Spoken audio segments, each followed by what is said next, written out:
सब्जी मंडी से बात शुरू है, आप सबके लोग तक पहुंचे। सुनिए, उस दिन हम सब्जी मंडी में खड़े खड़े प्यारे प्यारे रसदार ताजा फलों को निहार रहे थे।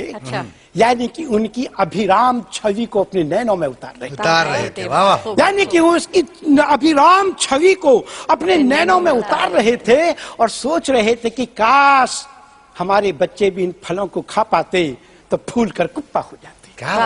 हमारे बच्चे भी इन फलों को खा पाते तो फूल कर कुप्पा हो जाते। हमारी पत्नी अगर इन लाल लाल सेबों को खाती तो खुदा की कसम कश्मीर की कली नजर आती। हमारी पत्नी अगर इन लाल लाल सेबों को खाती तो खुदा की कसम कश्मीर की कली नजर आती। और मैं अगर इन अंगूरों के जूस को पीता तो भारत के नेताओं की तरह बुढ़ापे में भी जवानी के मजे लेता। भारत के नेताओं की तरह बुढ़ापे में भी जवानी के मजे लेता। मगर जनाब उनका भाव पूछना, उनको खरीदना तो दूर, हम तो उनका भाव मालूम करने का साहस नहीं जुटा पा रहे थे। केवल उनके दर्शनों से अपने जीवन को धन्य बना रहे थे। केवल उनके दर्शनों से अपने जीवन को धन्य बना रहे थे कि तभी वहां एक अचानक सज्जन आए। उन्होंने कमाल कर दिया, बिना भाव पूछे हुए ढेर सारे फलों को खरीद लिया, पैसा चुपचाप फेंक कर जाने लगे। हम उनकी बहादुरी का लोहा मानकर दांतों तले उंगली दबाते। क्या बात है, बहुत हम उनकी बहादुरी का लोहा मानकर दांतों तले उंगली दबाने लगे।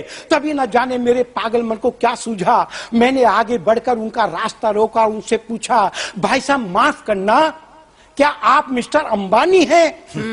बोला, भाई साहब मुझे आपकी बात पर हैरानी है। मैंने कहा तो टाटा बिरला या डालमिया? वो बोले क्या कह रहे हैं मियाँ? मैंने कहा तो आप किसी बड़े दफ्तर के बड़े अफसर होंगे। बोले नहीं नहीं ऐसा कुछ भी नहीं है। मैंने कहा तो फिर आप नेता या तस्कर होंगे। मैंने कहा तो फिर आप नेता या तस्कर होंगे।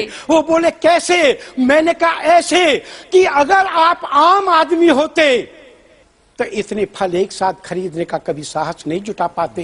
अरे आपको भाव पूछते ही आपके शरीर पर पसीने आ जाते। भाव पूछते ही आपके शरीर पर पसीने आ जाते। आप निश्चय ही मुझसे कुछ छुपा रहे हैं और मैं शर्त लगा करके कह सकता हूं आप जहां कहीं भी हैं आप गलत तरीके से कमा रहे हैं। आप जहां कहीं भी आप गलत तरीके से कमा रहे हैं। इतना सुनते ही तो उसके हृदय पे कुछ परिवर्तन आया, उसके चेहरे पर एक परिवर्तन आया। उसने मुझे बताया, हाँ भाई साहब माफ करना, पहले मैं आदमी था, अब मैं कुछ और हो गया हूँ। अब मैं भी देश की अस्मिता का चोर हो गया हूँ। मैं अब और हो गया हूँ, मैं भी देश की अस्मिता का चोर हो गया हूँ। भाई साहब जब तक मैं आदमी रहा मत पूछो मैंने क्या क्या नहीं सहा। कई दिन तक हमारी चूल्हा नहीं जल पाता था। खाने के नाम पर मैं लोगों की गालियां खाता था, पीने के नाम पर पीता था आंखों का पानी, और कीड़े मकोड़ों की सी हो गई थी अपनी जिंदगानी। कीड़े मकोड़ों की सी हो गई थी अपनी जिंदगानी। तभी एक दिन एक मेरे मित्र ने मुझे समझाया था, पास में बिठा करके बताया था, अरे बेवकूफ यहाँ पर आदमी बनने में क्या रखा है? और वो कौन सा आदमी है जिसने आदमी बनकर जिंदगी का सुख चखा है? वो कौन सा आदमी है जिसने आदमी बनकर के जिंदगी का सुख चखा है? भाई साहब तब से मैं अपने मित्र का बहुत आभारी हूँ। अब मैं नकली दवाओं का व्यापारी हूँ। अब मैं नकली दवाओं का व्यापारी हूँ। अब लक्ष्मी मेरे इशारों पर नाचती है और सरस्वती मेरे लिखे को बांचती है। लक्ष्मी मेरे इशारों पर नाचती है और सरस्वती मेरे लिखे को बांचती है। इससे पहले कि मैं उसे कुछ समझाता, उसे पुनः आदमी बनने के लिए ललचाता कि वो अपनी चमचमाती विदेशी गाड़ी में बैठा फिर से उड़ गया।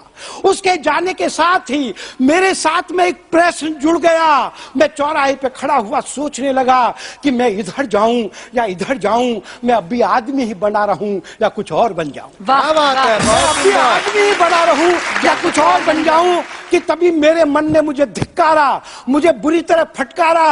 अरे बेवकूफ, अगर तू भी कुछ और बन गया तो इन गरीबों के दर्द को कौन कहेगा? तू तो आदमी था, आदमी है और आदमी ही रहेगा।